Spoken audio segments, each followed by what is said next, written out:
देखिए, लोकतंत्र के मंदिर में चुनके गए जिन्ना के जिन्न असदुद्दीन ओवैसी का जिस प्रकार से फिलिस्तीन के प्रति प्रेम दर्शा रहा है, चूंकि लोकतंत्र के मंदिर में वो जिस प्रकार से शपथ ग्रहण के बाद और फिलिस्तीन का जय जयकार लगा रहे हैं, वहीं वंदे मातरम और भारत मां को दरकिनार करने वाले लोग फिलिस्तीन से इनका प्रेम जिस प्रकार से दरस रहा है और दिख रहा है, आज पूरे देश में दिखा है, उससे यह स्पष्ट हो जाता है कि अब ये भारत में बहुत दिन तक रहने वाले नहीं हैं।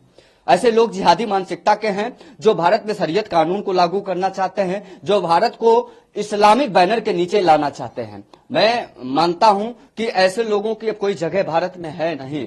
अब चूंकि फिलिस्तीन से प्रेम, सऊदी अरब से प्रेम और तमाम मुस्लिम कंट्रियों से प्रेम इनका दर्शा रहा है कि अब भारत की नागरिकता को जल्द ही ये समाप्त करके और उसी की तरफ ये प्रस्थान करेंगे। और वैसे भी अब ये लोग भारत में रहने योग्य नहीं है, क्योंकि ना तो इनको भारत के लोकतंत्र में कोई आस्था है, ना तो भारत के संविधान में कोई आस्था है, ना मां भारती का ये कभी जयकारे लगाते हैं, ना वंदे मातरम इनके मुंह से निकलते हैं, राष्ट्रगान भी यह गाना नहीं चाहते हैं, देश गीत नहीं गाना चाहते हैं। इस देश में कोई आस्था नहीं है, इस लोकतंत्र में, डेमोक्रेसी में इनका कोई आस्था ही नहीं है। तो फिर आप रहते क्यों हैं भारत में? और मैं दुर्भाग्य मानता हूं भाग्यनगर का, हैदराबाद का, जहां से ऐसे लोग चुन के चले आते हैं और जनता इन पर विश्वास जता देती है।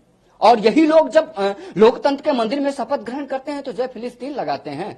धिक्कार है, ऐसे लोगों को बहिष्कार करना चाहिए, बाइकआउट करनी चाहिए और इनको उसी रास्ते पर, उसी मार्ग पर प्रशस्त करवाना चाहिए जिसके ये जयकारे लगाते हैं। मैं मांग करता हूं, क्योंकि ये मां भारती का और इस राष्ट्र का अपमान है और ऐसे लोगों को मैं सिर्फ जो है आतंकवादी मानता हूं, देशद्रोही और राष्ट्र विरोधी मानता हूं। ऐसे लोगों के ऊपर कड़े कानून और जो है कड़े कानून के साथ एक्शन और कार्यवाही होनी चाहिए। फिलिस्तीन मतलब अलग देश है, तो उस देश का नाम लिया।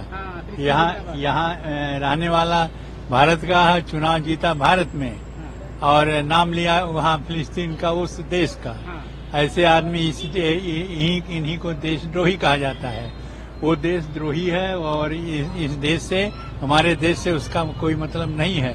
इसलिए उसको तुरंत यहाँ से कानूनन कार्यवाही करके और देश निकाला किया जाए, क्योंकि जो शपथ ले रहा है जीत करके आए, यहाँ हमारे उस भवन में ले रहा है जहाँ पर ये संसद भवन है और नाम ले रहा फिलिस्तीन का, तो ये आदमी क्या है? यहाँ का नहीं है और ये फिलिस्तीन का है।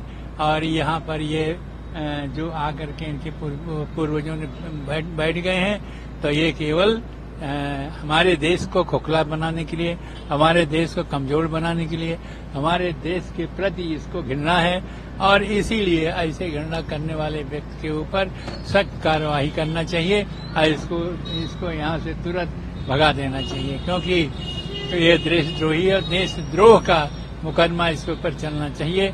क्योंकि जब यहाँ रहता है और ये देश का है और ये जीत करके इसी देश से आया, संसद भवन भारत की है, तब ऐसे स्थिति में फिलिस्तीन का नाम लेना मतलब देशद्रोही है।